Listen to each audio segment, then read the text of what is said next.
Bonjour à tous.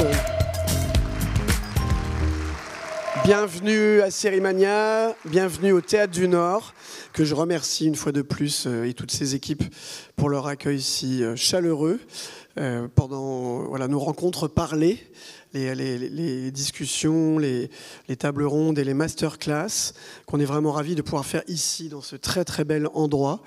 Et merci à vous d'être présents en semaine à 14h et d'avoir bravé les plaisirs des terrasses au soleil pour venir ici. Merci beaucoup. On est extrêmement fiers d'avoir quelqu'un d'aussi prestigieux que Douglas Kennedy pendant ce festival. C'est un éminent écrivain, je ne vais pas vous le dire à vous qui êtes là, auteur de nombreux best-sellers américains, parfois adaptés au cinéma, ils en parleront un petit peu tout à l'heure, et puis aussi dont l'engagement et les énervements même par rapport au puritanisme américain, aux dérives récentes de la démocratie américaine, notamment sous l'ère Trump, nous a beaucoup intéressés. C'est pour ça qu'on lui a confié les rênes du jury du Panorama International, qu'il préside donc cette année. Il regarde actuellement 12 séries avec les membres du jury. Il remettra 4 prix à la fin du festival. Et il a quand même accepté de faire cette rencontre en plus dans son emploi du temps bien chargé. Et en plus, je signale tout de suite que cette masterclass sera suivie d'une séquence de dédicace de son dernier livre, et c'est ainsi que nous vivrons à 16h30 au Village Festival du Tripostal, où il y a une exposition, une boutique de la FNAC, et donc vous pourrez le rejoindre tranquillement, prenant un café entre deux à 16h30. Sans plus tarder, je vais appeler celle qui va modérer cette rencontre qui durera 1h30. On prendra vos questions dans la dernière partie. C'est la plus française des New-Yorkaises. Elle est journaliste et chroniqueuse. Merci d'accueillir Rebecca Lefleur et Douglas Kennedy.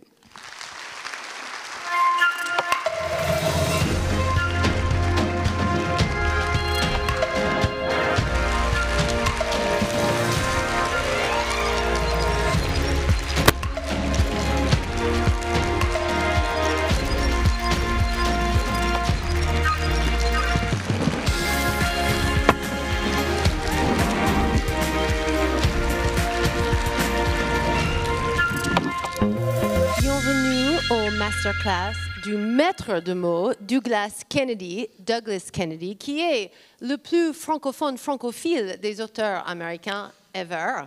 Il a vendu 13 millions de livres, plus que ça. Ses livres sont traduits dans de multiples langages. Il a écrit une quinzaine de romans, plutôt des best-sellers, of course, même aussi des livres pour enfants, des guides de voyage. Il est tellement versatile. Il écrit aussi, il a fait beaucoup de genres. Et en fait, il est multiculturel, multinational. Il vit entre Paris, New York, le Maine, Berlin. Et on a la chance, parce qu'il est ici avec nous à Lille. Donc, on peut accueillir le président américain, ou presque, parce qu'il est, bien sûr... Sans Marilyn, oui, ouais. Sans Marilyn, oui. Voilà. Donc, c'est le président de International Panorama Jury, ici à Sérimania, et il va nous faire visiter les États-Unis en 2045, dans un avenir proche. Vous avez peut-être déjà lu le livre, et c'est ainsi que nous vivons. Et donc, avant d'aller vers le futur, j'aimerais bien aller un peu dans le passé. Qui était Douglas Kennedy avant de devenir Douglas Kennedy? Est-ce que tu te souviens de la première chose que tu as écrite? Tout à fait. Bonjour à tous. Et c'est remarquable, 2 Américaines en français. Sorry, oui, voilà. d'avance.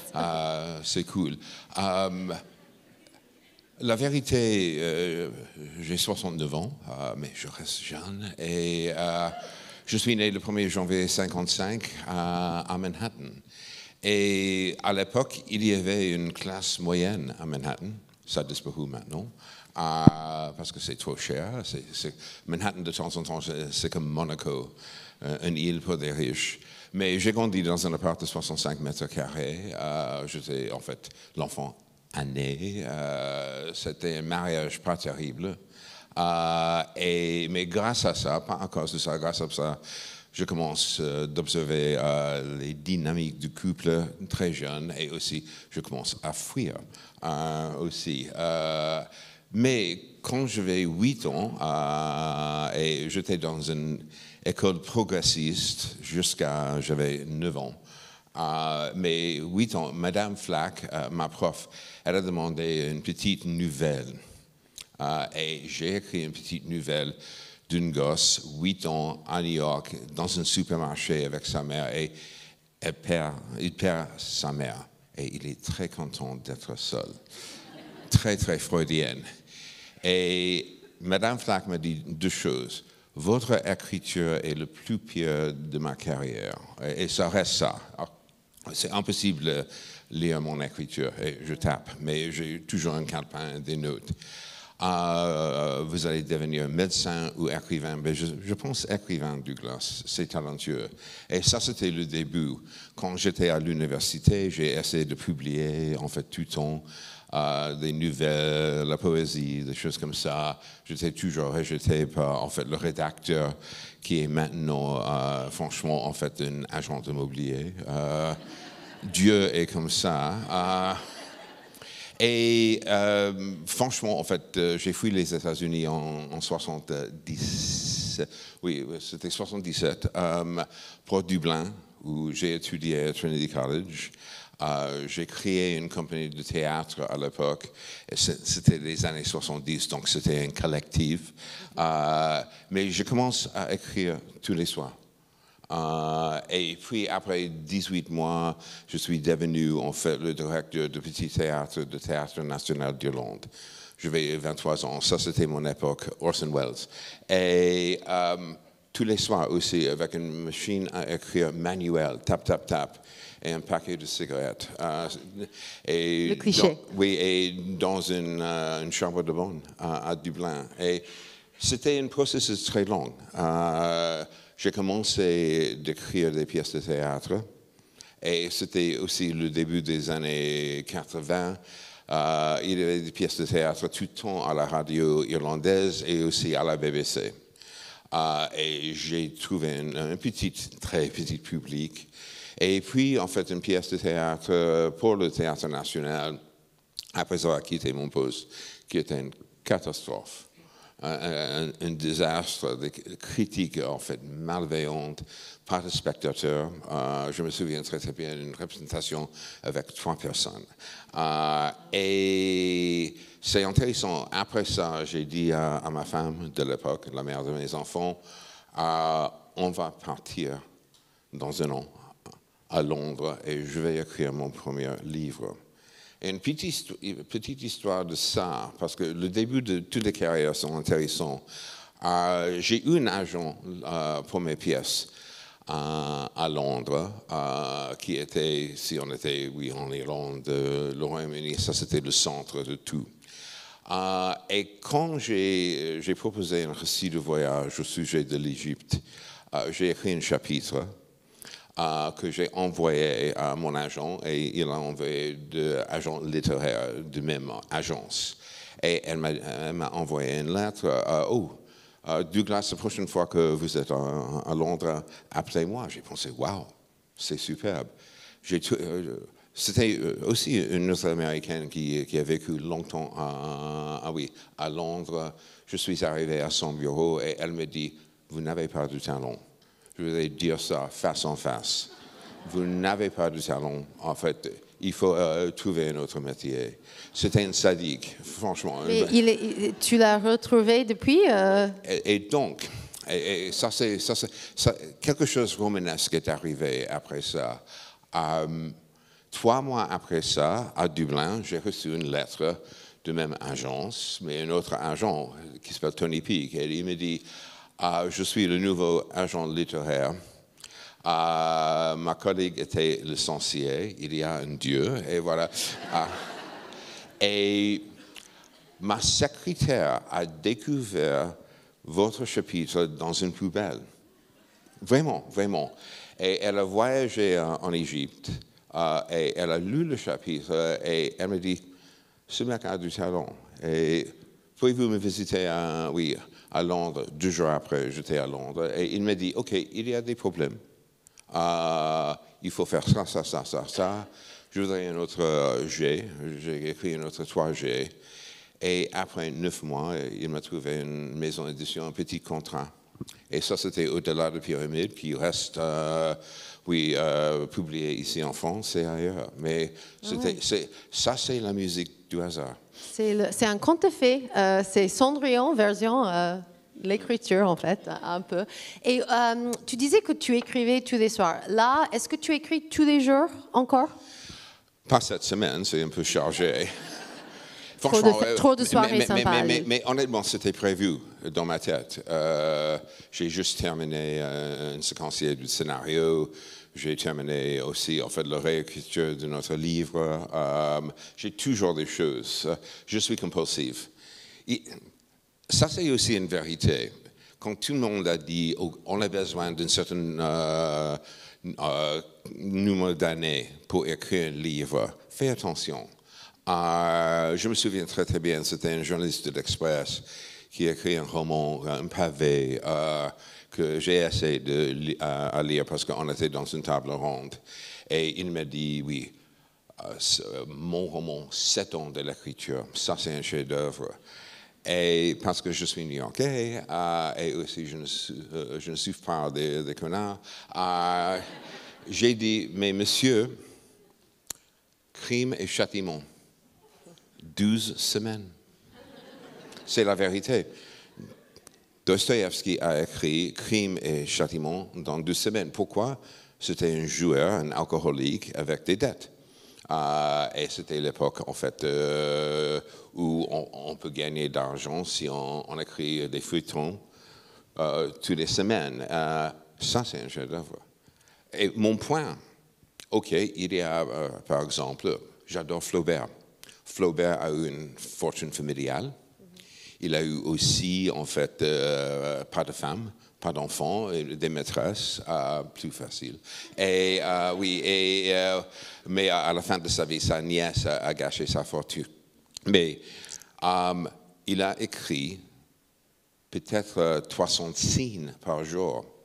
Il y a 8 ans, quand j'ai fait un discours à la Bibliothèque nationale à Rouen, en fait, le directeur m'a dit, j'ai une surprise pour vous, Monsieur Kennedy. J'étais accompagné par 2 bibliothécaires et puis il me donnait des gants. Et j'ai pensé, ça c'est un peu pervers. Et soudainement, j'étais en face du premier jet de Madame Bovary. Et c'était extraordinaire parce que c'était avec une plume, clairement, avec une plume. Et il a réécrit. Et ça, c'était seulement le premier jet. 300 signes par jour, 5 ans pour écrire Madame Bovary, 6 ans pour écrire une éducation sentimentale. De l'autre côté, un grand Belge de Liège, Georges Simenon. 300 livres pendant sa vie. Et Simenon peut écrire vraiment 40 pages de manuscrits par jour. 40 pages.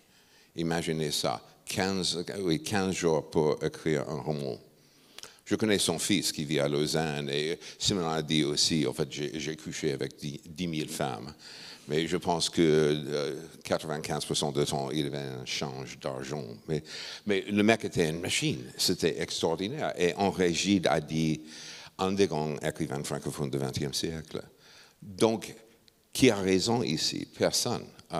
J'ai une méthode qui est, franchement, la même méthode de Hemingway et aussi de Graham Greene. Et si vous voudrez essayer à écrire quelque chose, c'est pas mal. 2 pages de manuscrit par jour, 2 pages de Word, 500 mots, 1500 signes, si on est français. Minimum ou Minimum. Donc tu peux te laisser aller un peu plus. Oui, minimum tous les jours, même si j'ai une gueule de bois, même si je suis déprimé, même si je pense que ce roman est au-delà de la merde. Et ça, c'est constant, on va parler de ça. Même si c'est 2 pages par jour, jour après jour après jour, 6 jours par semaine, 2 par 6, 12. Par 50, le premier jet. Et pour moi, là, en fait, l'écriture, c'est un art, mais aussi c'est un métier. Et ça, c'est un aspect du métier. Et aussi, en fait, je peux faire deux choses en même temps. Je commence à écrire pour le théâtre et j'ai aussi, en fait, j'ai écrit 2 pièces l'année dernière. Il y a, j'espère, une représentation fin de cette année ou début de 25. Mais aussi, j'ai écrit ça avec des essais, des articles. Je suis compulsif. On ne peut pas contrôler beaucoup de choses dans la vie, mais on peut écrire. Et en fait, parmi tous les livres, tous les best-sellers maintenant, on connaît la fin de l'histoire de l'écriture. C'était lesquels les plus challenging, les plus difficiles à écrire, ou est-ce que, au contraire, est-ce qu'il y avait certains qui étaient qui allaient très très vite? C'est intéressant. Le livre le plus difficile à écrire, le roman, et oui, c'est 19 romans maintenant. C'était le premier, c'était Cul-de-sac, qui est maintenant publié comme Piège nuptial. Pourquoi? Je n'en ai aucune idée comment on peut écrire un roman. Si on veut essayer à écrire un roman, 2 choses. Il faut essayer à écrire tous les jours, même si une page, et il faut lire et lire et lire. Et regarder comment les autres font ça. Tout le temps. Donc, avec Cul-de-sac, le modèle, c'est franchement des polars de pulp des années 50, comme Jim Thompson, David Goodis, des choses comme ça. Mais pour moi, c'était un terre inconnu. Bizarrement, par exemple, en fait, et ça, c'était 1 an et demi. Aussi, j'étais journaliste à Londres en même temps. Et après ça, je me souviens très très bien, en fait, quitter le monde, c'était pendant une période très très difficile de ma vie, je n'ai pas parlé de ça. Mais aussi, pour moi, c'était, je ne peux pas contrôler beaucoup de choses, mais tous les jours, j'ai écrit. Il faut avoir un aspect un peu borné comme romancier. Ma fille, je vais partir ici hyper tôt samedi à 3 heures du matin pour prendre le vol à 8h30 à Roissy, à New York, parce que ma fille, qui a 27 ans, aura sa 3e pièce de théâtre off-Broadway. Je suis très fier d'elle. Et le titre, c'est très cool aussi. I keep leaving parties early. Mais oui, c'est très bon. Mais elle a essayé un roman il y a 2 ans. Elle a décidé, je suis dramaturge, je pense que oui. Mais elle m'a dit une fois, c'était 3 heures du matin, et je suis un homme des nuits, et je suis 3 heures du matin à Paris, elle m'a appelé 21 heures à New York, papa, ce roman n'est pas terrible, c'est le pire. Et je vais arrêter. Et je lui ai dit, OK, je vais parler écrivain à écrivaine. Si tu ne termines pas ce roman, tu ne finis pas ce roman, tu seras triste, je serai triste, et pour le reste du monde, c'est « et alors ?» Et ça, c'est la vérité. Ça, et je pense à tout le temps, parce que, honnêtement, en fait, le doute, c'est quelque chose de constant dans la vie de tous les écrivains, tous les artistes. Si on n'a pas de doute, on n'est pas, en fait, si on n'a pas de doute, on est Donald Trump, par exemple. Mais par exemple, en fait, la musique classique, c'est une de mes passions privées avec le jazz. Brahms, Johannes Brahms, un des grands testaments de la musique classique, il a brûlé une moitié de ses manuscrits à la fin de sa vie. 4 symphonies. La première symphonie, c'était 20 ans de l'écriture. Il a eu des doutes constants. Johann Sebastian Bach, 20 enfants, 8 l'ont survécu. 19e siècle. Au début du 19e siècle. Mais aussi avec une discipline immense. Tous les dimanches, une cantate pour l'église de Saint-Thomas, Thomaskirche, à Leipzig, où il était Kapellmeister, maître de la musique, et aussi en fait des messes, des passions en fait, les musiques orchestrales et pour clavier. Ça, c'est quelqu'un qui continue au milieu des tragédies immenses et personnelles. Oui. Et toi, en fait, est-ce que, bon, sans parler des détails, mais est-ce que le traumatisme, les moments difficiles de la vie ont informé ce que tu écris? Toujours. Toujours. Mais est-ce qu'il y a quelqu'un ici dans ce théâtre qui n'a pas fait face à la tragédie? Voilà. Voilà. C'est intéressant aux États-Unis parce qu'on est américain. Je pense qu'on n'aime pas l'idée de la tragédie. Oui, oui, on évite ça dans la vie américaine. La poursuite du bonheur, c'est un titre d'un certain roman, mais aussi c'est dans notre Constitution. Ouais. Honnêtement, aux États-Unis, la tragédie, c'est un échec ou quelque chose en panne. On pense toujours que, franchement, en fait, on peut améliorer la situation. Peut-être la France m'a corrompu, mais j'accepte le fait que la tragédie, c'est un aspect de la vie. Et pendant une vie, il y aura des choses bienveillantes, malveillantes, oui, de temps en temps horribles, et aussi la musique du hasard. Quand ma fille avait 12 ans, sa meilleure amie était renversée par une voiture de rue de chez nous à Londres. J'habitais à Londres à l'époque. Et elle est morte. Et j'ai vu l'enfance de ma fille. Ça cassait, boumf. Et en fait, je me souviens très, très, très bien à certains moments après ça, quand j'ai vu le trauma à Amelia. On peut parler de ça maintenant, mais elle accepte que ça enfermait, en fait, un certain point de vue global. Auf Deutsch, ein Weltanschauung. Das ist meine deutsche Sprache. Mais, je ne peux pas traduire, en fait, désolé. Oui, mais clairement, tout le monde vit avec des choses, et des choses difficiles.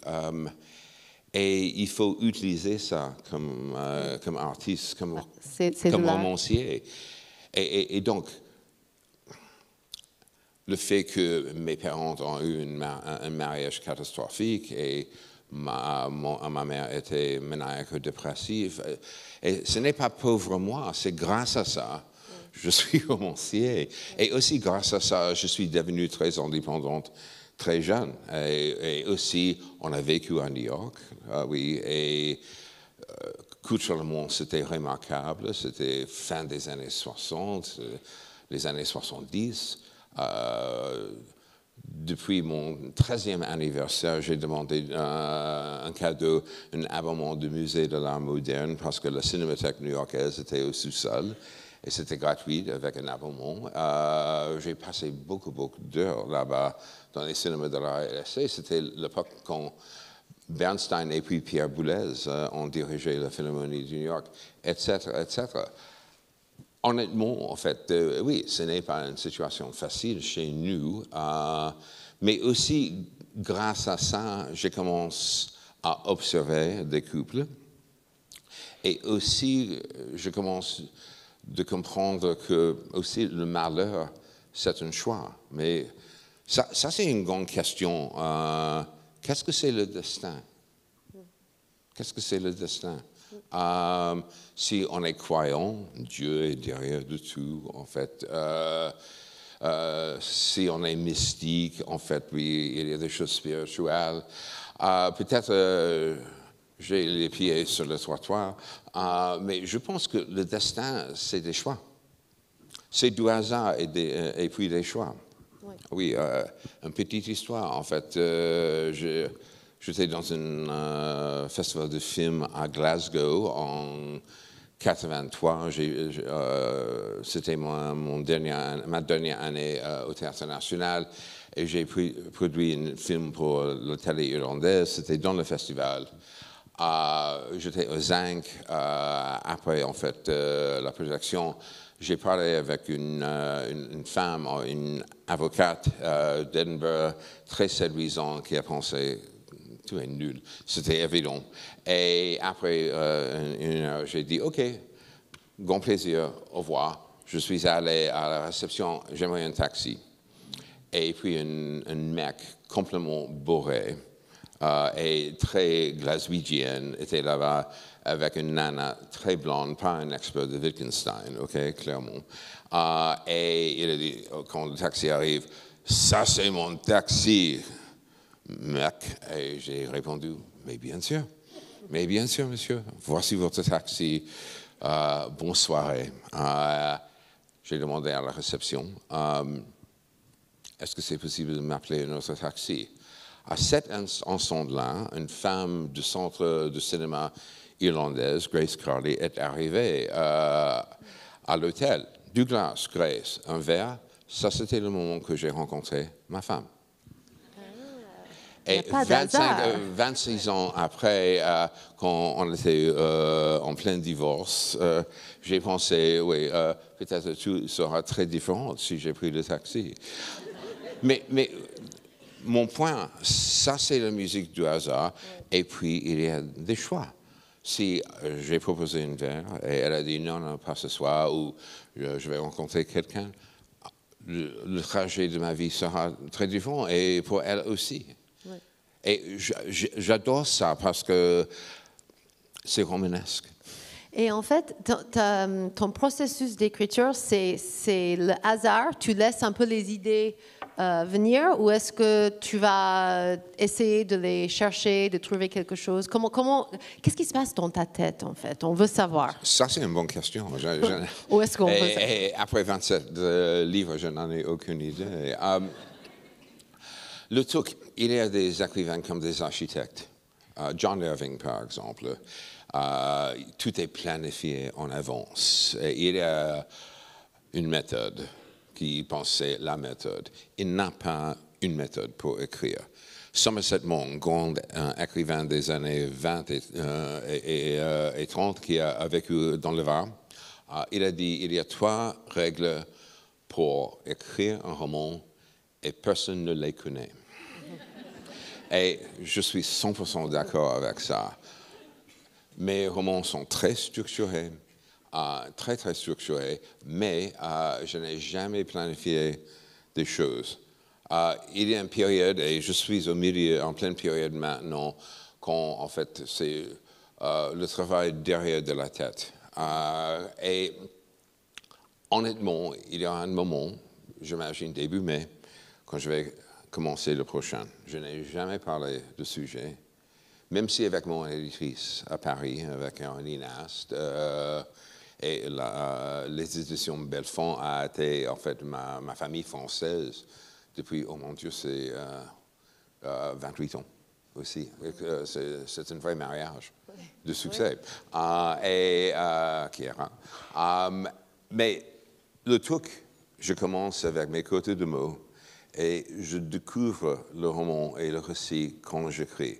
Et des choses arrivent tout le temps. Le truc pour moi, jamais sous-estimer la subconscience et comment ça fonctionne. Graham Greene a utilisé une autre méthode que j'aime beaucoup. Il a relu tout ce qu'il a écrit juste avant de pouvoir dormir. Et il a pensé, en fait, le cerveau travaille pendant la nuit. Et Hemingway a dit aussi, jamais arrêter à écrire de moments problématiques. Merde, voilà. Justement, tu as toujours un stylo avec toi, tu es prête à... J'ai toujours un stylo, c'est mon équilibre. Et honnêtement, en fait, le truc pour moi, il y a des personnages dans mes romans qui étaient pas dans la tête au début, qui arrivent. Mais aussi, une autre question, et franchement, le numéro de jet.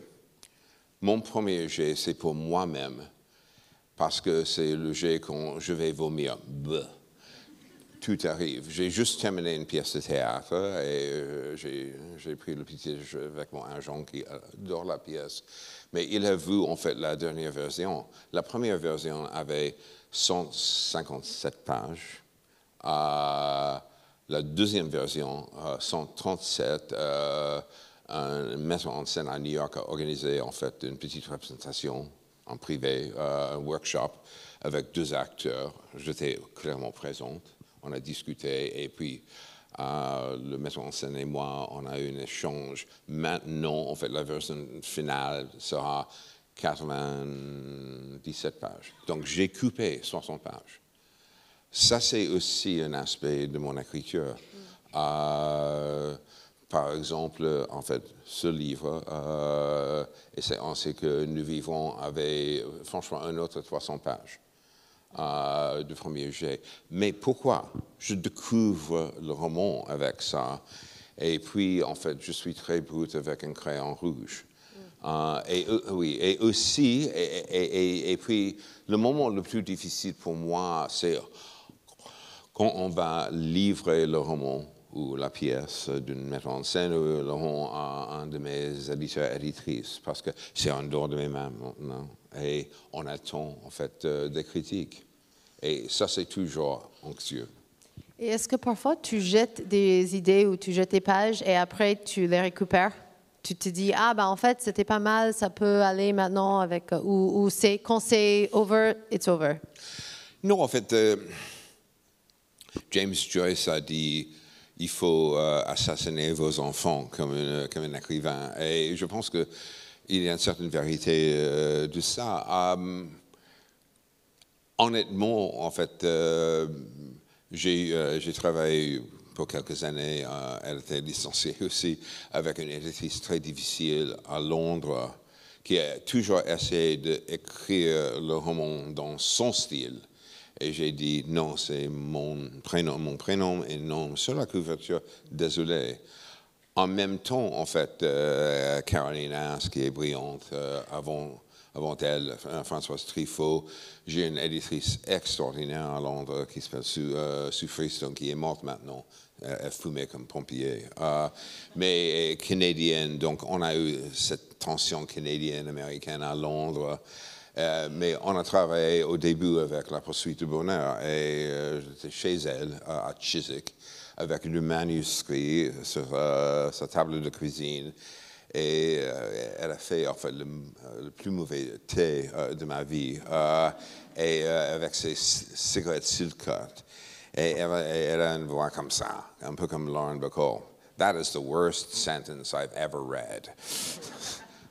What the fuck were you thinking of? C'est toujours comme ça. Oui. Elle parle comme un membre de la marine. Mais elle était absolument brillante. J'ai appris beaucoup. Mais elle était franchement brute. Mais grâce à ça, en fait, je commence de franchement repenser beaucoup de choses. Mais ça, c'est aussi un aspect de l'écriture. Oui. Maintenant, en fait, je vais commencer mon 29e livre dans peut-être 6 semaines. Et je suis anxieux et j'en suis sûr, je vais apprendre beaucoup pendant le processus. Et une autre chose, comme j'ai dit tout le temps, le doute, c'est le voisin constant. Est-ce qu'il y a quelqu'un ici sans doute? Voilà. J'ai quelques hypothèses au sujet de la condition humaine. Tout le monde est déçu, d'une certaine manière. Tout le monde est déçu. Peut-être le plus grand défi dans la vie, c'est soi-même. Et aussi, le doute sera toujours là-bas. Peut-être si on est scientologue ou un membre de secte, on n'a pas de doute. Mais aussi, c'est intéressant parce que maintenant, et c'est le sujet de mon dernier livre, mais maintenant, on vit pendant une période où l'ombre totalitaire est partout. Et partout. De temps en temps, je pense qu'on vit maintenant dans une version numérique des années 30. On est presque à la précipice. Et regardez les chefs d'État, sans doute. M. Trump, M. Poutine, Bolsonaro, ok, il est absent maintenant, mais il va revenir. Urban, Erdogan, Boris Johnson. J'ai connu Boris quand on était jeune journaliste à Londres et j'ai pensé, ce mec est un clown. Je pense à plus fort maintenant, mais il est devenu chef d'État, un chef d'État. Et clairement aussi, depuis Brexit, la droite a augmenté tout le temps. C'est intéressant, pendant la pandémie, beaucoup de journalistes m'ont demandé « Avez-vous une idée pour un roman ?» Et j'ai répondu « C'est trop tôt ». Parce qu'on n'en a aucune idée des effets de la pandémie. Le 11 septembre, j'ai écrit Les chambres de secret de la vie conjugale 7 ans après, et ça c'est sous l'ombre, la deuxième partie de le 11 septembre. Mais maintenant, on comprend vraiment le résultat du 11 septembre, et ça c'est Donald Trump. Et ça c'est aussi Brexit. Et ça, c'est en fait la droite partout. Justement, c'est un peu le sujet de « Et ainsi nous vivrons ». D'où est venue cette idée? Je ne sais pas, qui avait lu le livre encore? Ouais. Ça fait un peu peur. Pas mal. Je vais te laisser le raconter pour ceux qui n'ont pas encore lu, mais ça m'a fait un peu peur parce que j'ai un peu l'impression que it will come true, que ça va devenir notre réalité après les prochaines élections américaines. Donc, parlons-nous un peu de ça. Mon agent hollywoodien, quand il a lu, il m'a dit, franchement, ce n'est pas un roman, c'est actuel. J'ai commencé, ça a commencé pendant la pandémie. Et franchement, en fait, quelques semaines après le coup d'État raté du 6 janvier 21, comme Trump et ses soutiens, ou Trump a encouragé ses soutiens, en fait, d'avancer sur la capitale, qui était pour tous les Américains intelligents, et il y a beaucoup de nous, un trauma immense. Et aussi, mon Dieu. Donc, j'ai dîné avec un ancien camarade de classe de l'université qui est maintenant un ancien Golden Boy de Wall Street. Et un homme, maintenant, on vit de plus en plus dans une économie du 19e siècle. La gouffre entre les plutocrates et le reste, c'est ridicule. Ce mec, il a une valeur de 100 millions.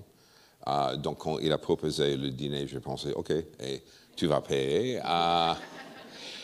Mais c'était la pandémie, on était à la terrasse, chauffé, au milieu d'une tempête de neige. Très bizarre.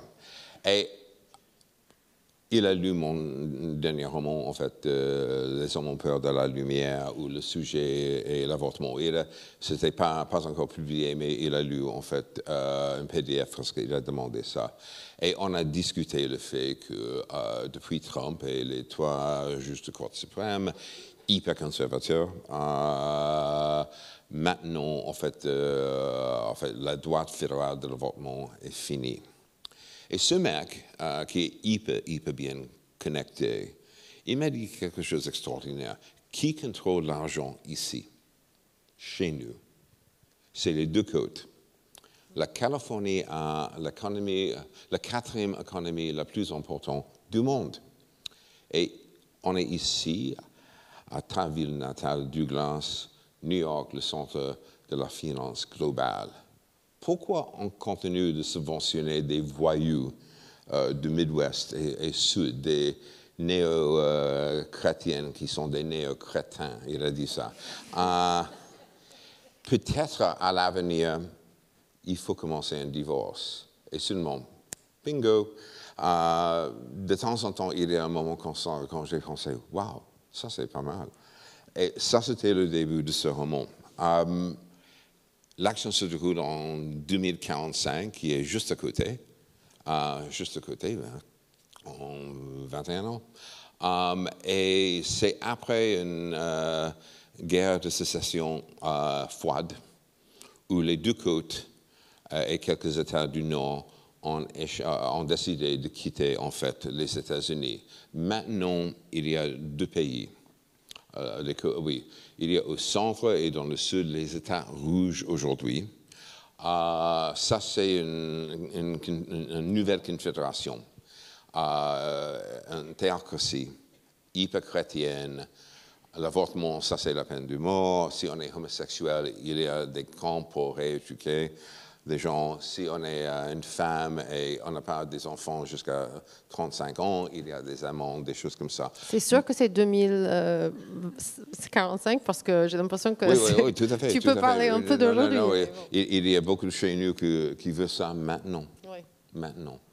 Et de l'autre côté, en fait, la Nouvelle République des États bleus, et le président depuis 14 ans, ça c'est un détail très important, 14 ans, c'est un milliardaire de la technologie qui s'appelle Morgan Chadwick. Ça c'est un prénom et un nom très très wasp. Vous connaissez ce que ça veut dire? Oui, White Anglo-Saxon Protestant, oui. C'est un peu de bourgeoisie américaine, un peu. Oui. George Bush. Il est en fait le premier coup wasp, la famille Bush. Et le truc, en fait, le vernis de la Nouvelle République est très, très, très progressiste. L'éducation, la culture, franchement, en fait, la santé hyper bien subventionnée, tous les droits des femmes, de la communauté LGBT, en fait, les minorités très, très, très bien avancées, mais il y a un petit truc. Morgan Chadwick a inventé une petite puce qui est implantée dans la tête. Et au début, c'était le marketing, c'est le nouveau iPhone, mais c'est la surveillance totale. Et donc, il n'a pas une vie privée. Donc, c'est un monde sans liberté, partout. Et ça va arriver, on verra. Et le truc, on peut créer quelque chose comme ça, mais on doit avoir dans un livre un point de contact humain avec le décor de l'anticipation et le lecteur, la lectrice. Ma narratrice, Samantha Stengel, elle a la quarantaine, très bien éduquée à Harvard, et aussi, en fait, un membre de sûreté. Elle a juste perdu son père qui était romancier, franchement, de ma génération, pas très bien accueilli chez lui, plus connu en France. Ma fille, quand elle a lu le roman, elle a dit « c'est toi, papa ». Et toujours mal à l'aise avec l'idée que, en fait, sa fille unique est devenue flic, mais très élevée. Et après la mort de papa, elle a découvert un secret. Il y a toujours un secret familial, ou peut-être plusieurs secrets familiaux. Mais ce secret de papa est le fait qu'elle a une demi-sœur. Et une demi-sœur qui vit dans la Confédération de l'autre côté. Elle est aussi un agent de sûreté. Et elle a ciblé agent Stengel. Et le reste, il faut lire le roman. Mais... je pense que ça fera un très bon film, une très bonne série aussi. Mais justement, en parlant de ça, il y a pas mal de tes livres qui ont été adaptés d'abord au grand écran, peut-être bientôt sur le petit écran aussi, à voir. Mais je voulais parler surtout de L'homme qui voulait vivre sa vie. Oui. Parce qu'en fait, pour moi, c'est basé sur le livre The Big Picture, qui pour moi est so américain. C'est quelqu'un qui vit à côté de New York, c'est un overachiever, voilà. Mais le film est so French et so good. Comment est-ce que toi tu as travaillé dessous ou est-ce que c'est plutôt que tu as donné ton enfant à l'adoption? Non, en fait, je suis très cinéphile. Ouais. Et j'ai grandi aussi avec la nouvelle vague. Et la vérité, regardez le cinéma français, il y a plusieurs adaptations cinématographiques des romans américains, surtout des polars américains. Thierry, le pianiste de Truffaut, David Goodis, Plein Soleil, René Clément, Patricia Highsmith, Coup de torchon, Bertrand Tavernier, Jim Thompson. Je peux continuer. Donc, quand j'ai commencé un dialogue avec Eric Lartigot, que j'adore, je lui ai dit au début, écoute, si le film est bon, je serai à côté de toi. Si c'est une catastrophe, le l'omerta, comme on dit en Sicile. Mais vous m'avez payé. Le truc, en fait, j'ai dit deux choses. Je sais que, en fait, tu dois, franchement, tout configurer comme une histoire française. C'est cool avec moi. Le sujet, c'est très universel. Mais deux choses. Garder l'esprit de roman sur l'écran et tourner un très bon film. Il a fait les deux. Le reste, quand j'ai vu le film, j'étais franchement ravi. J'ai pensé, et c'est pas mal avec Romain Duris et Marina Foïs, Niels Arostop, et aussi un petit rôle, mais Catherine Deneuve. Pour moi, ça, c'était très chic. Très chic. Je me souviens très bien d'un ado à New York quand j'ai vu Belle du jour. Oui.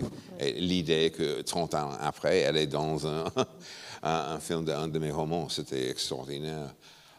C'est elle qui a dit, c'est moi, oh my God, je suis dans un film qui est basé sur le livre de Douglas Kennedy. J'imagine pas. J'imagine pas. Mais le truc, c'est toujours le casino, le cinéma. Mais L'homme qui voulait vivre sa vie, c'est un livre de 400 pages. Un scénario, typiquement, c'est une page, une minute. Donc, par exemple, si on écrit pour le cinéma et je crée une adaptation de mon roman, en fait, une relation dangereuse avec une co-scénariste française qui est ici aujourd'hui, Marine Roumeny, brillante, et ce sera au maximum 100 pages, parce que c'est 100 minutes. Si on a créé un scénario de 240 pages, en fait, on a écrit La maman et la putain ou Lance d'Arabie. Donc, la vérité aussi, parce que c'est franchement une forme d'art visuel, une narration visuelle au début, la manière qu'on écrit un scénario, c'est complètement différent. Par exemple, avec L'homme qui, Eric et son scénariste a compressé les 2 premiers chapitres dans 3 minutes. Ouais. On va voir ça maintenant. On peut peut-être le regarder, cette scène? Oui. Sachant que c'est combien de pages? 40? C'était 35 pages. 35 pages. Et quand j'ai vu le film, j'ai pensé, ça c'est franchement l'écriture du cinéma brillante. Absolument brillante. Parce qu'on comprend qui il est. Oui. Mais regardez ça, parce que oui, on en va parler de ça. Ça, c'est une catastrophe. Mais, Action.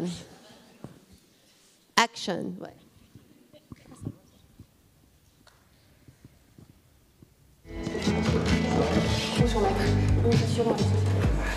Valérie, je sais ce qu'ils vous ont dit, je suis juste là pour qu'ils se détendent un peu, donc vous me faites votre petite morale rapido, parce que je vous le dis franchement, ça me saoule d'être là. Tes parents me disent que tu passes 18 heures par jour à faire des jeux en réseau.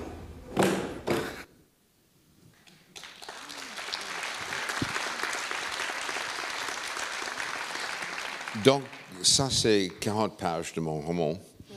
Et on dans comprend 3 minutes. Exactement le personnage. Dans 3 minutes. Et dans le premier chapitre, la première ligne, en fait, c'était 4 heures du matin. En fait, je n'ai pas dormi depuis des semaines. Et le bébé continue à crier. Et pendant ce chapitre, on découvre c'est un homme qui vit dans une banlieue, en fait, très de classe professionnelle. C'est dans le Connecticut, dans le roman. Et franchement, en fait, il y a des problèmes de mariage. Et aussi, c'est un homme qui a pensé, mon Dieu, en fait, je suis dans un piège, mais c'est mon piège. Ça c'est aussi le destin. Ouais, c'est comme tu disais, il y a des choix. Oui, il a fait des choix. Et pendant des chapitres, on commence à comprendre que sa femme, qui est écrivaine ratée, elle a travaillé à New York pour une hebdo féminine avec des rêves de devenir romancière. Et elle est tombée enceinte. C'était les années 80, en fait, très violente à New York. Peut-être c'est mieux, oui, à Old Greenwich, qui est le Saint-Germain en lait de New York. Et aussi, on découvre qu'en privé, il est photographe. Et ça, c'était son rêve. Mais il a suivi, en fait, papa. Mon père me dit tout le temps, il faut devenir avocat, en fait, il faut devenir un homme d'affaires. Ça, c'était ma revanche. D'où le titre américain, The Big Picture, le grand image photo, et en fait... oui. Ouais. Et donc, Eric et son scénariste ont fait ça dans 3 minutes. Quand j'ai vu ça, j'ai pensé, ça c'est pas mal. La magie du cinéma. Ça c'est la magie du cinéma. Mais c'est complètement visuel. Oui. Et tous les éléments sont là-bas. Le fait que, oui, en fait, ils ont des petits enfants, ils ont des très jeunes enfants, des bébés. Aussi, il y a une tension entre lui-même et sa femme. Sa femme aussi, peut-être, elle a un secret, peut-être. Et aussi, pourquoi il regarde la photo. Et puis, le RER, et puis le cabinet d'avocats, très élevé, rue Saint-Honoré, ou quelque chose comme ça. Tout est là-bas, c'est brillant. Et ça, c'est une masterclass de l'écriture pour le cinéma, les 3 minutes, et pas moi. Et en fait, le cinéma, c'est un peu comme un roman. Il y a un début, il y a une fin. La différence avec des séries, c'est qu'il peut y avoir plusieurs saisons. On peut explorer, on peut faire un peu des spin-offs avec un personnage. Est-ce que parmi tous tes livres, il y a un personnage ou une histoire que tu aimerais bien développer en version plus sérielle avec plusieurs épisodes, plusieurs saisons? Oui, en fait, il y a des choses en développement maintenant, et je vais parler de ça, parce que si je peux parler d'une relation dangereuse, parce que ça avance, mais des autres, c'est le début des choses. Et j'ai appris des leçons très, très tôt. Quand j'habitais à Dublin, j'habitais 11 ans à Dublin, il y a toujours des écrivains de pub, comme j'ai dit, tous ans. Un mec avec un Guinness, un whisky à côté, et oui, je suis au milieu d'un roman. Et 2 heures après, en fait, on a échappé son roman. C'est pareil en France, sauf qu'il y a du vin à la place du... Mais le truc, en fait, c'est rare que je vais parler de projet quand je suis au milieu de romans ou livres. Je suis un peu superstitieux. Mais il y a quelque chose en développement. Et c'est un talent très différent. Que en fait le mien, parce que honnêtement on doit penser de manière visuelle. J'ai appris beaucoup de choses quand je travaille avec Marine et j'ai écrit des scénarios de temps en temps. Et je commence à écrire des pièces de théâtre, mais ça c'est aussi un monde à part. Le truc chez moi. J'ai juste terminé un essai au sujet des États-Unis qui s'appelle Ailleurs chez moi, qui sera publié avant l'élection. Comme quelqu'un m'a demandé aujourd'hui si Trump est réélu, j'ai répondu j'ai un passeport irlandais. On accueille en France, peut-être. Oui. Et moi aussi. Vous avez un passeport français ou Non. Non, carte de séjour, non. Oui, voilà, il faut organiser ça. Ouais. Si quelqu'un veut épouser... Vous avez 8 mois. Ouais. Mais c'est une autre chose pour moi, en fait. J'habitais 11 ans à Dublin, 23 ans à Londres. Et depuis l'an 2000, j'ai eu une pied-à-terre à Paris. Je vis en France quelques mois par an. J'ai décidé, en fait, de parler couramment aussi, avec un petit accent et de petites erreurs. Mais j'ai décidé de revenir aux États-Unis. C'était après mon divorce, mais aussi j'ai pensé, et j'ai une dispute très collégiale avec un copain récemment qui est un expatrié qui vit à Berlin, américaine, avec sa femme, et ils ont coupé le pont. Et j'ai répondu, mais c'est ridicule. C'est nos racines. C'est mon dispute. J'ai pensé ça, même si j'ai un passeport irlandais. J'ai dit ça une fois à la radio irlandaise. Ce n'est pas mon dispute, l'Irlande. Mais les États-Unis, tout à fait. Et c'est derrière de tous mes romans, ou c'est le sujet de beaucoup de mes romans. Et c'est un moment, en fait, très, très, très vertigineux maintenant. Trump, 90 charges fédérales, accusé et jugé coupable d'un viol, dans un procès civil. Et il est, à la tête des sondages.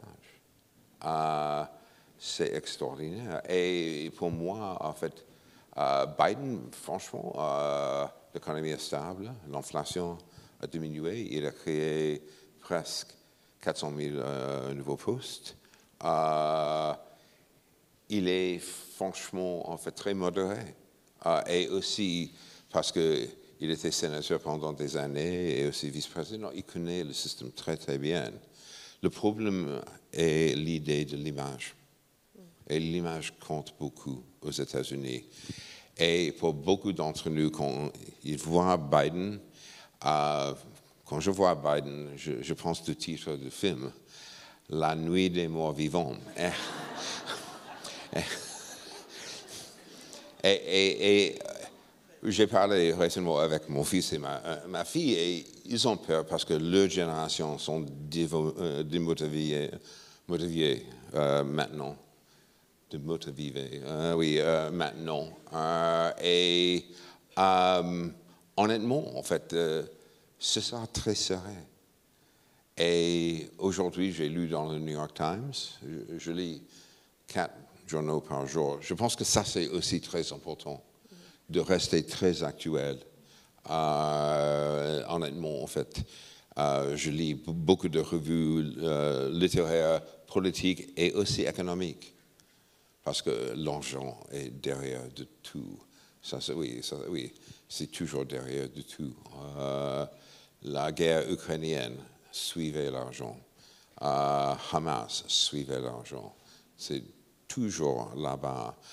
Mais le truc, maintenant, on a 2 Amériques et on se déteste.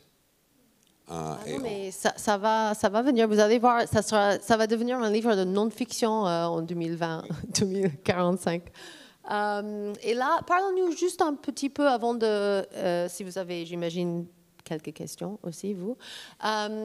Cette semaine à Lille, on veut tout savoir, Monsieur le Président. Comment ça se passe avec votre jury à Lille? Il y a un meilleur moment déjà ici? Oui, j'adore Lille. J'ai signé 5-6 fois ici, Forêt du Nord. Aussi, je suis un grand amateur de la musique classique. Vous avez un très, très bon orchestre ici. Oui, un des meilleurs en France. Et aussi, en fait, j'adore le style de la vie, le fait que c'est très universitaire aussi. Et le truc pour moi, en fait, notre jury sont cool. Ça commence avec le président. Pour le moment. Après, il y a des débats à faire. Ouais. Non, il y a des débats, mais c'est un groupe hyper intéressant et très talentueux.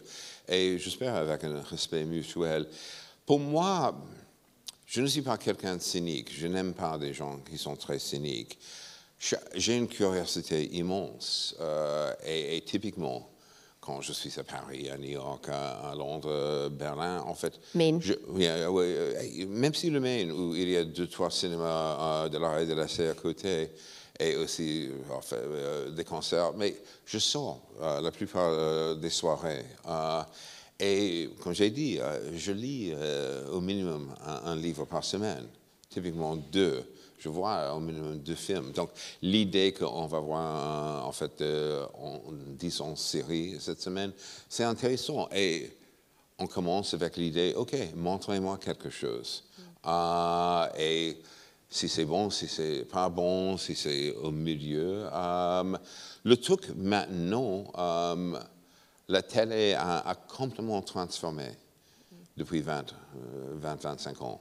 Pendant mon enfance, mon adolescence, la télé américaine était une blague. Et c'était, oui, au-delà de stupide. Il y a des choses qui sont au-delà de stupides. Oui, ça reste toujours. Mais depuis, en fait, et Ezra a dit ça hier, depuis, en fait, HBO, surtout HBO, avec Six Feet Under, avec Les Sopranos, avec The Wire, tout commence à changer. Une des choses maintenant tristes, Hollywood a complètement changé. Et oui, en fait, Cord Jefferson qui a gagné l'Oscar pour meilleur scénario pour American Fiction, meilleur scénario adapté, il a dit pourquoi on est dans une business où Hollywood dépense 300 millions pour un film. 100 réalisateurs et réalisatrices peuvent tourner 100 films pour 3 millions. Les années 70, avec Frédéric, avant en fait notre conversation, on a discuté, oui, à la Chambre verte, en fait, le cinéma américain des années 70, quand il y avait des vrais auteurs. Maintenant, les auteurs travaillent pour la télé. Il y a certains auteurs américains, oui, certains, Scorsese, David Fincher. Et ça, en France aussi, on a des grands talents qui travaillent maintenant dans des très bonnes séries. Et aussi, une autre chose, regardez les romans du 19e siècle. C'était des chapitres, des feuilletons, toutes les semaines. Balzac, Zola, Dickens, Thackeray. C'est presque la même chose. Mais il n'y a pas binge reading à l'époque. Et donc, si on peut connecter avec un grand public, pourquoi pas? Ma peur maintenant, et c'est une grande peur, c'est... Je vais vous montrer la chose la plus dangereuse du monde. OK? C'est ça. Tout le monde a un portable. J'ai vu à Saint-Malo, il y a quelques mois, pour le Salon du Livre, c'était un couple coréen, jeune, avec 2 filles, 5 et 3 ans, et tout le monde était comme ça pendant le déjeuner. J'étais à côté avec mon calepin et un journal, et je regardais ça, et c'était extraordinaire. Ça, c'est aussi l'amour moderne. On regarde des couples dans les restos, comme ça, tout le temps. Le plus dangereux avant qu'on a des pouces dans le cerveau, peut-être. Oui, Voilà. peut-être. Mais ça changeait complètement le rapport avec des mots, avec l'info. Écoutez, j'aime le fait que je peux acheter des places pour la Philharmonie de Berlin comme ça, bang, bang, bang, bang, des choses comme ça. On peut acheter tes livres maintenant avec un clic. Oui, mais pas chez Amazon, s'il vous plaît. Amazon est le diable. Oui. Mais la vérité est, honnêtement, le rapport avec le livre a complètement changé. Quand je vois quelqu'un avec un livre, pas un de mien, mais un livre, je vais l'embrasser. Et si c'est un des tiens, c'est encore... 2 embrasses, oui. Bigger hug. Ouais. Des questions, Voilà. peut-être? Des questions, vous avez des questions? Je ne sais pas s'il y a quelqu'un avec un micro. Ah oui, OK. Donc, on va commencer, on va peut-être aller de là jusqu'à là. Oui, OK.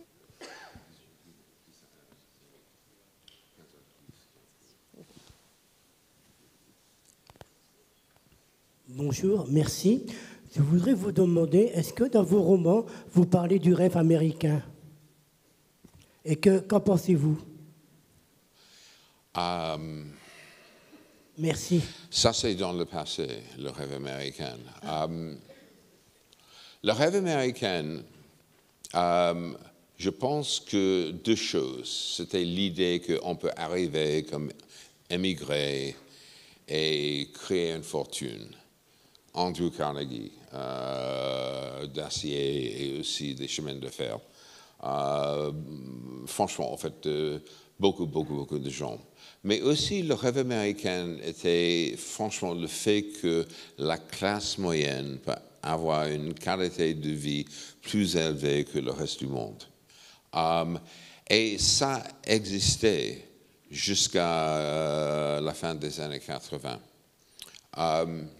C'est intéressant parce que oui, l'époque d'Eisenhower, et je suis né quand Eisenhower est président, je suis si vieux. Mais, comme j'ai dit, en fait, on était dans la classe moyenne à New York. Dans notre immeuble, il y avait, franchement, un des directeurs du musée de l'art moderne, un compositeur très moderne, le Pierre Boulez américain, Milton Babbitt, mais aussi un pompier. Ça n'existe pas maintenant. Aussi, en fait, j'ai gagné une place dans le lycée le plus prestigieux à New York parce que j'étais assez intelligent et j'ai passé des examens. Ça coûtait peut-être $600 par an. Maintenant, en fait, le même lycée, c'est 60 000. Ah bah, et les universités, Oui, c'est 60 000. Et la file d'attente est vaste parce qu'il y a seulement 45 places. Le président le plus influentiel depuis Roosevelt aux États-Unis, malheureusement, c'est Reagan, ce clown. Reagan a complètement transformé, en fait, les États-Unis parce que, comme beaucoup de conservateurs, il a pensé on n'a pas besoin de l'État. On n'a pas besoin, franchement, en fait, d'une démocratie sociale. Un darwinisme social, ça c'est chez nous. Et petit à petit, la classe, en fait, moyenne a été détruite. Mais, et c'est passionnant, le Parti républicain leur stratégie a été si malin. En 68, une petite leçon historique, en 68, Nixon a gagné la Maison-Blanche avec une stratégie de diviser le pays. C'est le début de deux pays.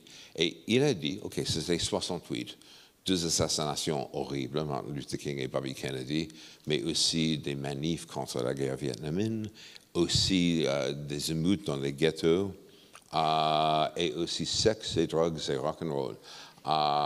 Et il a dit, des gens de deux côtes, des progressistes, des homosexuels, des minorités, ça c'était toujours en filigrane, mais c'était là-bas. Ça, ce n'est pas des vrais Américains. Vous êtes la majorité silencieuse, l'Amérique profonde. Et ça, c'était le début d'une stratégie que Reagan a utilisée 2 fois, Bush Ier, Bush II. Maintenant, c'est comparé à Trump, Bush II et Clemenceau ou Montesquieu. C'est ridicule. C'est ridicule. Mais l'idée, tout le monde a dit ça à Bush II. Oh oui, mais on peut prendre une bière avec Bush, même s'il est ex-alcoolique. J'ai regardé W tout le temps. J'ai dit ça à un copain. Ça, c'est un ex-alcoolique qui veut boire. on sent ça tout le temps. Ce mec veut une bière tout de suite. Mais ça, c'est une digression. La classe moyenne qui a soutenu Reagan et le Parti républicain ont voté contre leurs intérêts. Pourquoi? Parce que le Parti républicain a dit, en fait, on est avec vous au sujet de Dieu, au sujet de la famille, au sujet, oui, en fait, le patriotisme. Et c'est un mensonge total, mais ça continue aujourd'hui. Donc, le rêve américain, c'est dans le passé. Et le siècle américain, c'est presque fini. Le problème est, le prochain siècle, le 19e siècle, c'était le siècle anglais. Le 20e siècle, le siècle américain. Et ce siècle, dans peut-être 2045 ou quelque chose comme ça, ce sera le siècle chinois. Oui, et faites attention. Merci. Une autre question? Ouais. Oui. Là. Oui, je me demandais à quel moment vous sentez, quand vous terminez un livre, à quel moment vous le savez que vous êtes satisfait, que c'est la fin? Oui. Et si le doute est toujours présent, est-ce qu'on laisse partir son livre avec un certain doute? Est-ce que vous êtes québécois? Oui. Oui. J'ai habité 5 ans à Montréal, donc voilà. Immédiatement, j'ai pensé, il est québécois. Bienvenue. Honnêtement, comme j'ai dit, j'écris typiquement 5-6 jets de romans. Et le premier jet, c'est trop long. Mais pendant le processus, je découvre le roman. Et le truc aussi, au début du roman, il y a quelque chose de technique qui s'appelle l'exposition, qui est toujours, OK, on a vu ça avec L'Homme qui, le film. Ça, c'est l'exposition, 3 minutes. Dans un roman, c'est complètement différent. Si ce n'est pas David Copperfield de Dickens, quand on commence avec la naissance du personnage principal, ça commence dans un certain moment de temps. Il faut avancer, en fait, le récit, mais aussi expliquer tout qui est arrivé avant le début de cette histoire. C'est un peu comme après mon divorce, quand j'ai des rendez-vous, quelqu'un a dit il faut que tu rencontres cette femme, et on a un verre, et on commence à parler, et clairement, et aussi parce que je suis malin, et aussi je connais la condition humaine, rien ne sera révélé au début. Et peut-être pas après 3 mois, peut-être pas après 6 mois. C'est la même chose avec un roman. Et pour moi, ça c'est la chose la plus difficile au début, l'exposition. Mais et c'est la raison pour laquelle j'ai trop écrit. Et puis on décide comment je peux en fait réécrire des choses de manière de temps en temps radicale aussi. Chaque roman a des défis et chaque roman a des doutes. Après, typiquement, 3G, c'est avec mon éditrice à Paris, ou mes éditeurs ailleurs. Et puis, il y a un déjeuner quand on discute. Et elle a des idées. Et je vais réécrire. Avec, par exemple, et c'est en ce que nous vivons, c'était 6G. Si. Beaucoup. Mais aussi une autre chose, je pense que j'ai une responsabilité de lecteur et lectrice d'avoir un roman en fait très efficace en même temps. J'adore le fait que je pense que je suis romancier sérieux, mais aussi j'ai un grand public. Je connais des universitaires à Paris, de Paris 4, de l'École supérieure Sciences Po, qui lisent mes romans, mais aussi ma concierge. Et j'aime ça. La vérité, ça c'est une question créative, existentielle. Est-ce que c'est fini ou pas? Je pense qu'il y a un moment quand je pense, OK, j'ai fait ça. Mais typiquement, c'est 2 ans de processus. Mais ça dépend aussi. En fait, j'ai écrit La femme du 5e, par exemple, le roman pendant 4 mois. Un autre roman, 2 ans. Ça dépend. Il n'y a pas de règles. Et tu penses aux suites parfois? Par exemple, celui-là, il peut avoir une suite? Non. J'ai l'idée dans la tête, mais oui. Honnêtement, une autre chose, je n'ai jamais commencé un roman et abandonné un roman. Ça, c'est rare. Et je pense que 28 livres, il y a des romans plus forts que les autres, mais je n'ai jamais pensé ça, c'est pas terrible. Le truc aussi, comme j'ai dit, tous les matins du monde, ça c'est un film aussi, mais tous les matins du monde, en fait, je commence avec l'idée, oh mon Dieu, je dois faire ça aujourd'hui, et puis je commence. Le doute, c'est aussi un moteur. Et la culpabilité. La culpabilité, c'est très important. Et ça, c'est la discipline. 2 pages par jour.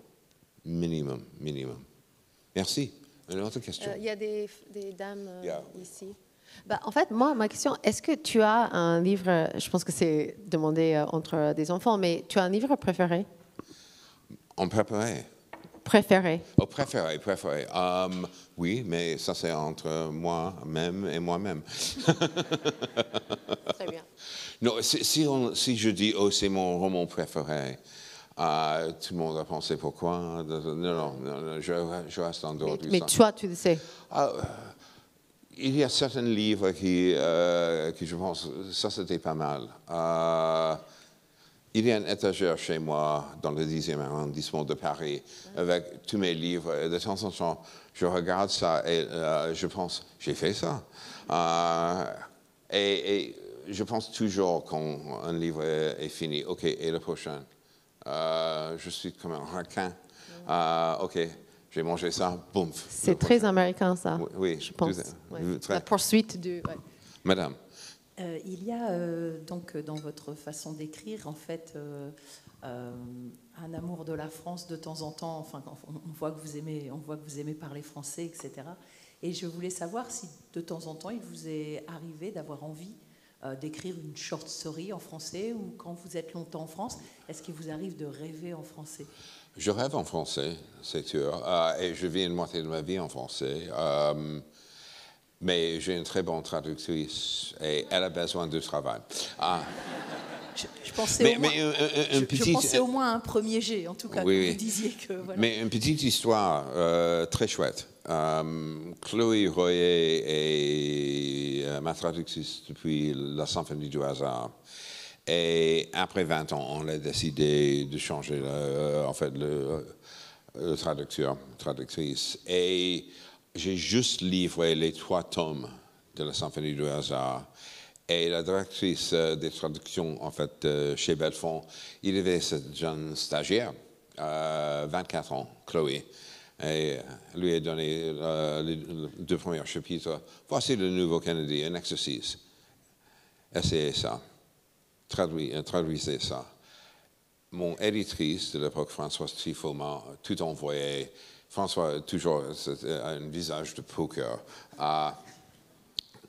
Qu'est-ce que vous pensez? Et j'ai répondu, qui est cette femme? C'est brillante. Maintenant, Chloé est plus âgée, en fait, oui, 29 ans. Et elle est ma traductrice. Le truc, for example, I haven't done this yet, but this is how I sound in English.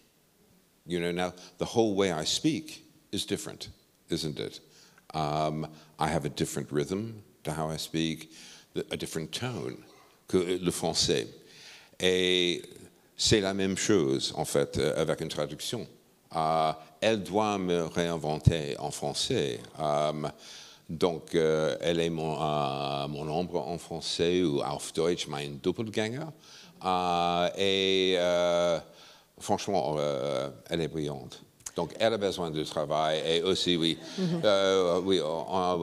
a franchement, en fait, des relations très amicales. Et j'ai un respect immense pour Chloé. Merci. Je pense qu'on attend une question de plus. Vous, ouais. Bonjour, merci pour cette masterclass. Vous avez dit tout à l'heure que pour être écrivain... Madame, comme ça. Là, vous m'entendez mieux? Oui. Merci pour cette masterclass. Et vous disiez tout à l'heure que pour être écrivain, il fallait écrire tous les jours régulièrement et beaucoup lire, ce que vous faites vous-même. Donc ma question, c'est est-ce que justement le fait de beaucoup lire, vous n'avez pas peur d'être influencé par l'écriture et par les histoires des autres écrivains? Mais ça, c'est l'idée. La vérité, en fait, Sophocle, il y a 4000 ans, a dit il y a 10 histoires humaines. OK? Et parce que je suis américain, je pense que 8 des 10 histoires humaines sont des westerns. OK? Donc, mon point est, tout le monde vole des choses. Clairement. L'homme qui voulait vivre sa vie, c'était influencé par Patricia Highsmith. Ripley le talentueux. Mais Highsmith a trouvé l'idée de Christopher Marlowe, en fait, un dramaturge de l'époque de Shakespeare. Franchement, c'est essentiel à lire. Graham Greene m'a beaucoup influencé. Quand j'ai écrit Isabelle l'après-midi, qui est une histoire de 5 à 7 qui dure 35 ans, j'ai rélu en avance La fin de la liaison, un roman magnifique. Pourquoi? C'est un roman assez érotique aussi, et le sujet, c'est l'amour comme une forme de possession, des choses comme ça. je pense que c'est essentiel à lire. Quand je lis un livre aussi, toujours, c'est une habitude professionnelle, j'analyse professionnellement la structure, comment des choses arrivent. L'homme qui voulait vivre sa vie, un écrivain oublié, maintenant assez plus connu, peut-être grâce à moi, parce que j'ai écrit beaucoup au sujet de Richard Yates. Le vitrine panoramique qui était filmé par Sam Mendes avec Kate Winslet et Leo DiCaprio comme Les Noces rebelles. Et c'est un mariage juste après la guerre. Et franchement, et aussi une vie dans une banlieue près de New York qui est une catastrophe. C'est la Madame Bovary américaine. Il y a un passage dans ce roman. De temps en temps, j'enseigne des cours de la littérature, pas beaucoup, que j'utilise tout le temps pour analyser techniquement. Un moment quand, en fait, c'est un mariage raté. En fait, le mari déteste son poste à New York. La femme déteste le fait qu'elle est une femme à foyer maintenant. Elle décide, parce que ce mec a des rêves de devenir écrivain à Paris, elle achète des places sur un bateau pour la famille à Paris. Et c'est 2 pages quand le mec a paniqué complètement. Il a décidé, non, ce n'est pas possible, je dois rester ici. Et la brillance de ça, Yates montre comment, en fait, quelqu'un a créé, voici, en fait, la sortie, voici la liberté. Et il reste. Et pour moi, j'ai réanalysé ça plusieurs fois. Ça m'a beaucoup influencé. Parce que ça, c'est un de mes grands sujets. On est, en fait, oui, on crée sa propre prison. Ça, c'est la condition humaine. OK. Une question de plus avant qu'il va dédicacer le livre. Ouais. Go. Ouais. Oui, Allez, une. Can I go? Go. Can I 1, go? 2, 3, go. Ouais. Can I go? Oui. You may go. Hello, Mr. Douglas Kennedy, right here. Douglas, il est là. Oh, Elle est désolé. là. I'm here. Désolé. Mon fils m'a offert votre livre parce qu'il sait que je suis une grande lectrice. Le dernier livre, donc c'est ainsi que nous vivrons. Je me faisais une joie de le lire et je l'ai trouvé extrêmement dérangeant, très malaisant. Et à un moment, je me dis chouette, il y a un truc super qui se passe. Et puis à la fin, bam. Pas de spoilers. Pas de spoilers. Pas de spoilers. Et je me dis, c'est incroyable, c'est un suspense, mais c'est insoutenable. Et la fin, elle est un peu cynique. Et vous disiez que vous n'étiez pas cynique. Je pense que c'est réaliste, à la fin. Mais pourquoi, comme monsieur m'a demandé, j'écris beaucoup de jets, et est-ce qu'il y a un moment quand le roman est fini? Pour moi, ça c'est très important aussi de garder un rythme, créer un rythme et où on va tourner des pages. Je pense que ça, ce n'est pas un péché mortel, parce que je suis très cinéphile, je suis très, très, très influencé par Hitchcock. Hitchcock, c'est la condition humaine, mais aussi avec un grand public et avec la culpabilité partout et aussi le suspense. Le truc pour moi, oui, quelqu'un m'a demandé, oui, est-ce que vous êtes complètement pessimiste? Au contraire, je pense que ça c'est aussi l'histoire humaine. Il y a des cycles. J'étais à Brive il y a presque 2 ans. C'était une table ronde avec François Brunel et un écrivain américain, Jim Fergus. Et Jim a dit, oh, les États-Unis, c'est cuit, c'est foutu. Et j'ai répondu, écoutez, Jim, c'est un moment très difficile et on est complètement divisé. Mais imaginez, vous avez habité en France en 1941. Hitler a tout gagné. Il a parlé d'un Reich de 1000 ans. Et 3 ans après, la libération de Paris et la fin de Hitler. Je ne sais pas si ça va arriver ou pas. C'est un moment très différent. Le truc pour moi aussi, on lit pour comprendre, on n'est pas seul, je pense. Et aussi, c'est nécessaire de créer des inquiétudes, toujours. Quand quelqu'un m'a dit une fois, mais c'est comme ma fille, la dramaturge, quand elle avait 4 ans, et peut-être que je vais terminer avec ça, quand elle avait 4 ans, elle m'a demandé une fois, papa, dis-moi l'histoire de 3 petits cochons et le grand méchant loup, mais sans le grand méchant loup. Et j'ai pensé, OK, une maison de la paille, de bois, de pierres. Maintenant quoi? Une association de copropriétaires? Et je lui ai dit, mais chérie, c'est impossible. Pourquoi, papa? Où est le problème? Où est le problème? Derrière de toutes les histoires humaines, il y a un problème. Et il y aura toujours des problèmes. La nostalgie, c'est toujours l'idée que, en fait, dans le passé, c'était mieux. Ça, c'est ridicule. Il y aura toujours une guerre, toujours. Il y aura toujours, en fait, franchement, des méchancetés et toujours des luttes. Et avec beaucoup d'entre nous, avec des réponses. Et franchement, méfiez-vous des gens avec des réponses. Donc, rendez-vous ici en 2045. On va voir s'il a raison, ou s'il était réaliste ou plutôt pessimiste. Mais avant ça, il va dédicacer ce formidable livre que vous pouvez lire jusqu'à la fin, maintenant, au Tripostal. Donc, merci vraiment, Douglas. Round of applause. Et merci, Rebecca. Merci beaucoup.